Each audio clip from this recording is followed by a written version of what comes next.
Let's get right into the meat of this meetup, and I'm very excited to hear all about it. So Nicholas, on to you. Hey, thank you, and good evening to everyone who's joining us.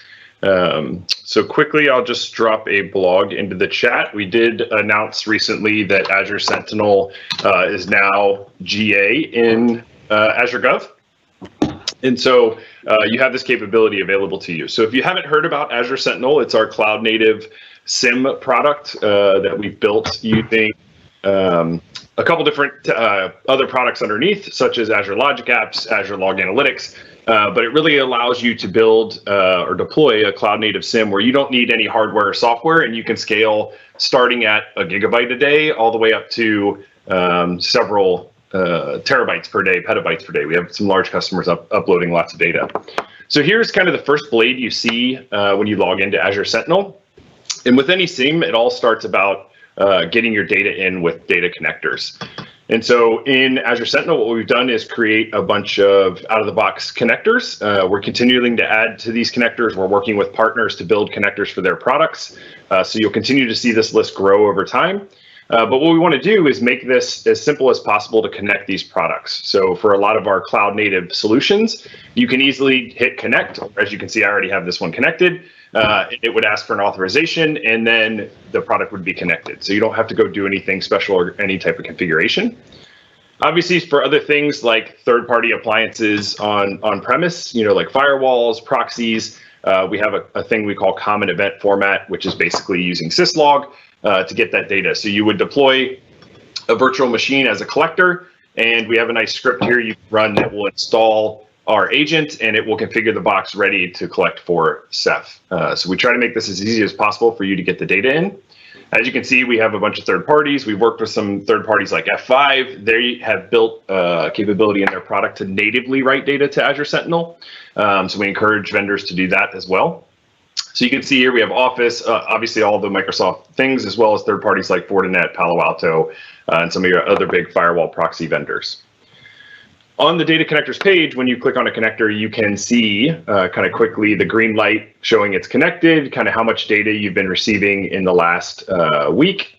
And you can click on Open Connector page, and here we show you any connector configuration, as well as under Next Steps, you can see any recommended workbooks. Workbooks is our ways to visualize data, any sample queries that you might want to run to see that data, and any relevant analytic templates based on that data set.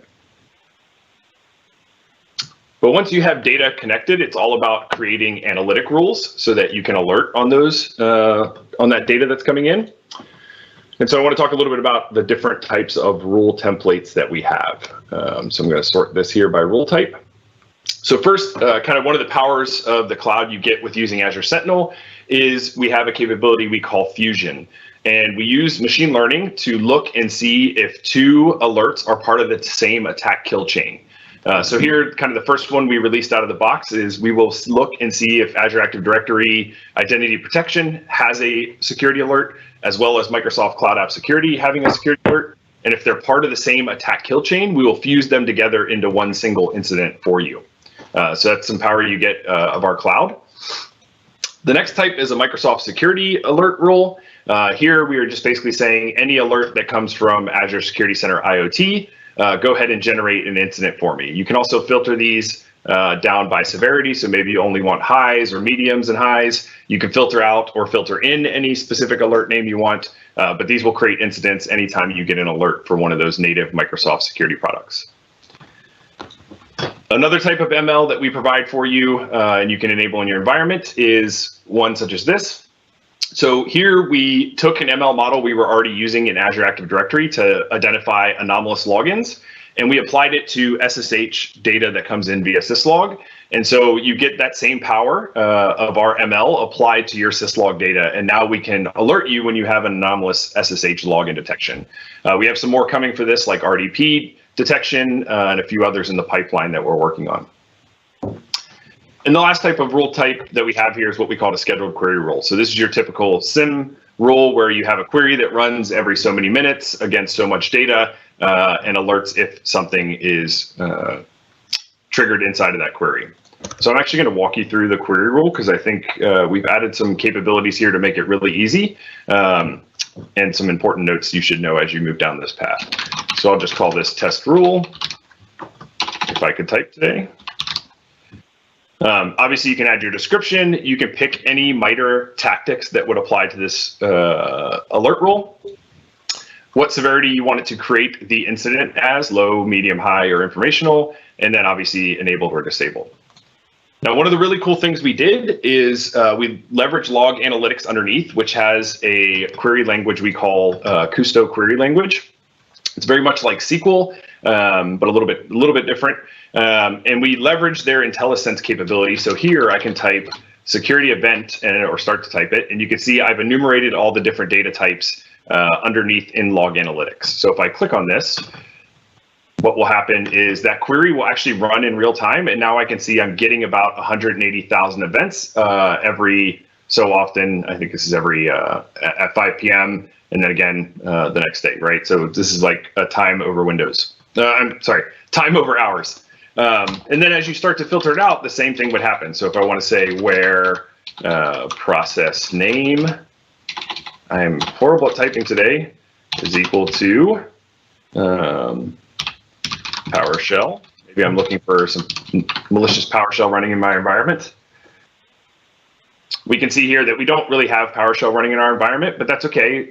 We may not want this to run in our environment. So you can also click here to view the results of that data and see with the actual data set that comes in.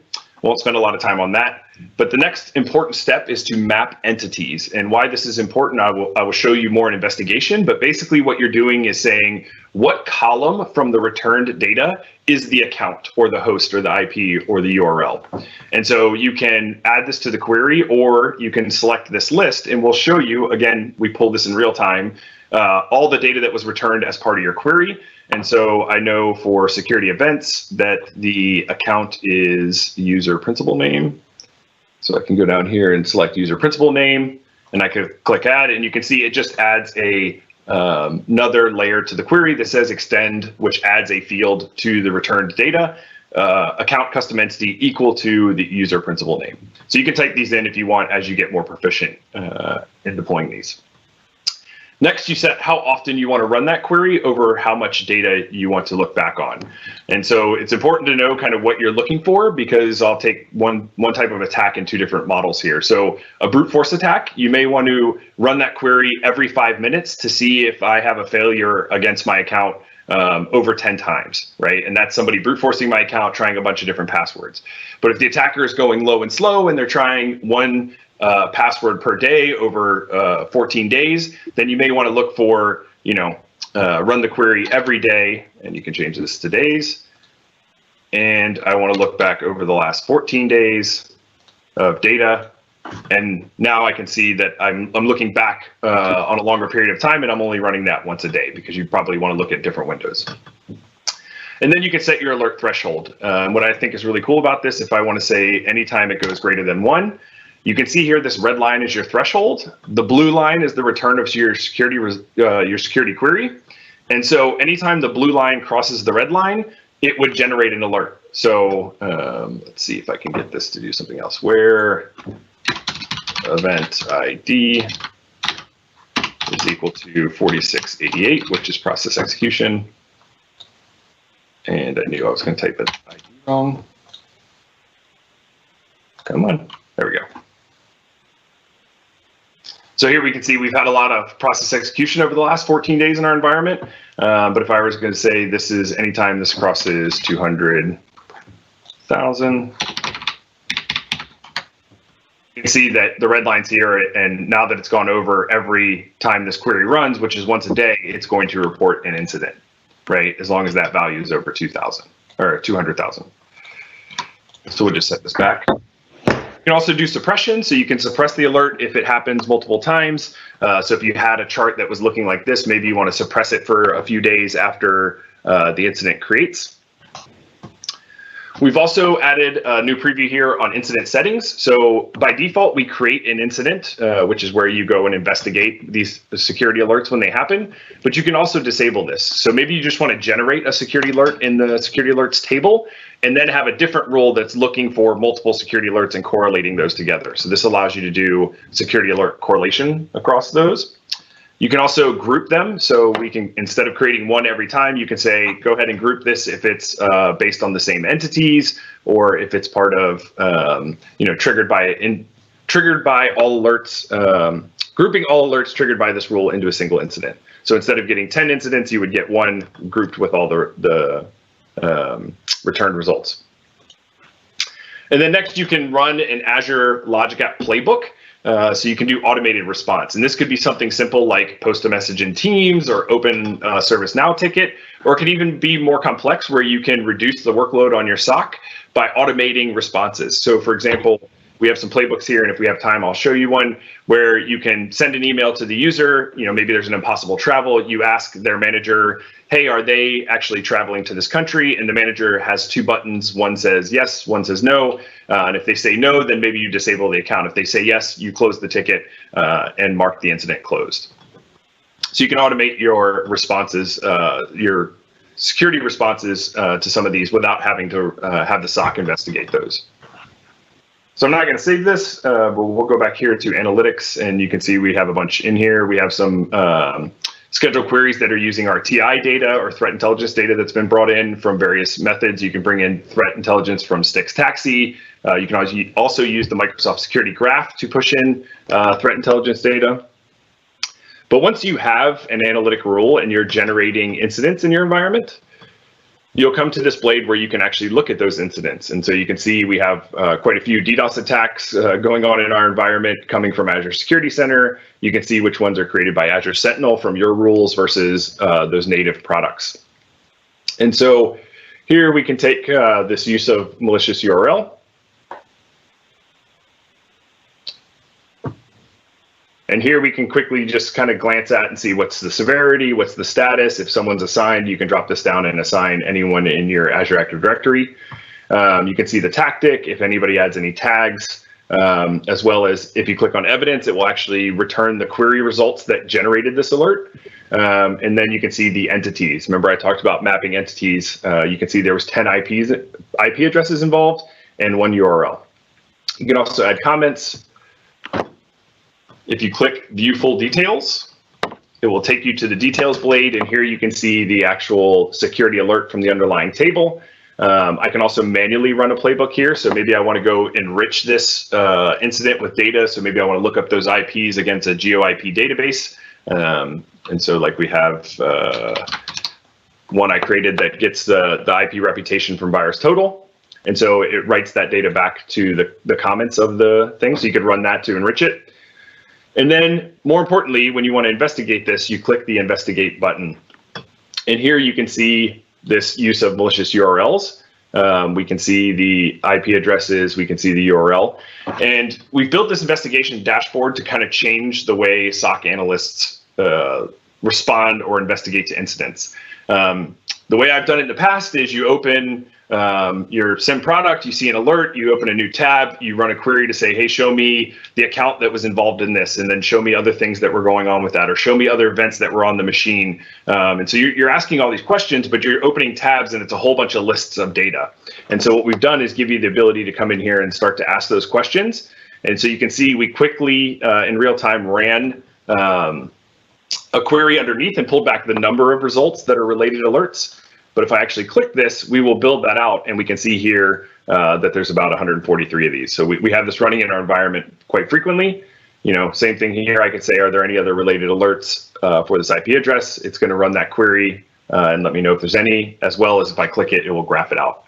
So you can see we've built some pre-canned questions that you may want to ask of an entity when investigating it. That's why entities are very important when you're investigating them.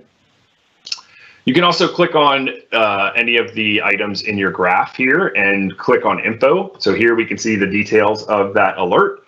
I can click on the IP address and see any details that might be coming from that IP address, as well as the URL.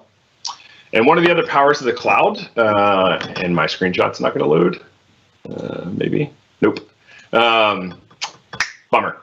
So if you have a URL that is mapped as an entity as part of a security alert, when it runs in an incident, we will take that URL and we will detonate it in a black box VM in Azure for you, right? So it's in our cloud service. It's not run as your user or anything. We just basically take the URL and detonate it in a VM, and then look to see if we believe it's some type of malicious URL or whether it's a bad URL or a good URL or bad URL. And so here you can see this was a good URL. For some reason, my screenshot doesn't want to work today, but normally we would capture a screenshot from that VM when the URL was clicked. So you would see what the user might see had they clicked on it. Again, some more power of running in Azure that we provide to you as part of Azure Sentinel. All right. How are we doing on time? Okay, so we got a little bit of time left. So I'll show you two other areas here in workbooks and playbooks. So workbooks is our visualizations of your data in Azure Sentinel. You can see here all of the different playbook templates we have. We actually pull these from our GitHub repo, which I will also encourage you to check out. But here you can contribute your own, as well as you can see all the templates we have in our environment. And so I can view this saved template that I've already deployed to my environment. Why is that not the right one? Sorry, I clicked the wrong one. So here we can see all of the different security alerts coming into our environment, as well as the different entities down here. So I've pulled out the top entities in the security alerts and counted them up or summarized them into count. But some cool things you can do here, you can change the time range as a parameter. So if I change this to the last 28 days, all of these different graphics will update based on that because I've set them to use that as a parameter. I can also filter down by alert severity or product name. I've also set it up so that when you click on one of these parts, so if I click on high, it will pass that out as a parameter to the following web parts. And so you can see here, all of the security alerts by product are now only the highs. The graph is only the highs. Here is only the highs. Again, it passes all the way down to all the different web parts that we have. So you can make these visuals so that you can drill down on them and use the data and filter it down pretty quickly. So here, if I just want to see anything from Azure Sentinel, again, you can see it filtered down to show my severity alerts over time. Since it's all Sentinel, it's obviously all blue charts, all one color versus multiple colors.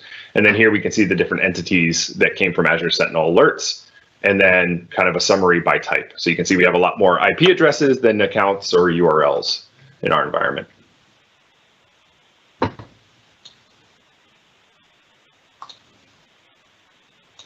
So one other thing, there is a link here to our community if you do forget it. So you can click on go to Azure Sentinel community, and this will take you to our GitHub. We have many sample dashboards, detection queries, hunting queries, playbooks, workbooks, all of those types of things are here. And then we'll dive into playbooks here for a moment. So again, playbooks is your automation for responding to security alerts. This could be enriching an incident. It could be prompting the user. It could be opening a ticket. So there's all kinds of things you can do here. You can see we have many different playbooks, but I'll show you one that's a little more advanced that we did just to show you the power of these playbooks. So here we have a playbook we created.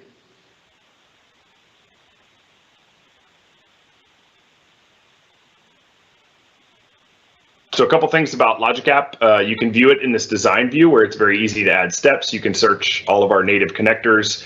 We have about 100 plus connectors. You can also build your own connectors, and that's very easy. You just need a Swagger or Open API spec, and you can upload those to make a connector. You can also build one in Postman very easily and upload it.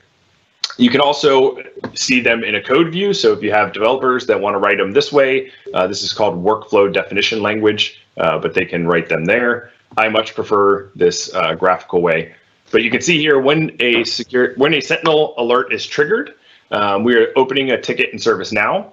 We're also posting a message in Teams for the SOC. We'll send an approval email to the manager like we talked about a few minutes ago. And here I'm asking them, do you want to block this user and IP address or ignore it? And so they will actually get an alert with these details and 2 HTML buttons. And this Logic App will run and wait for them to click that button, one of the 2 options. And then based on the button that they click here, you can see we're looking at the selected option is equal to block user and IP address. And if they say that, we will actually go into Azure Active Directory, and my connection's broken. So there we go. And we will actually set the account to disabled, or account enabled equals no. And then we built an Azure function which allows you to run code that will call our Palo Alto REST API. And so we just pass in the IP address that we want to pass to that function. And once it receives that, it will make a call to the Palo Alto REST API and add that to a block rule on our Palo Alto. And here we're saying if they selected no or ignore in this case, just go ahead and close the incident that we opened in ServiceNow. So you can see how all of this would normally take someone to send a message on Teams. They got to go into ServiceNow and open a ticket. They got to go send that email, or IM that person and bother them and ask them to respond. Then go actually take action in the source products that you may want to make changes to. So now we've automated all that, where a SOC analyst would not even have to be involved in this. You could have this automatically run, or they could just manually run the playbook and it would triage once the manager clicks block user IP. So I'll show you one more before we run out of time. The enrich one for IP reputation.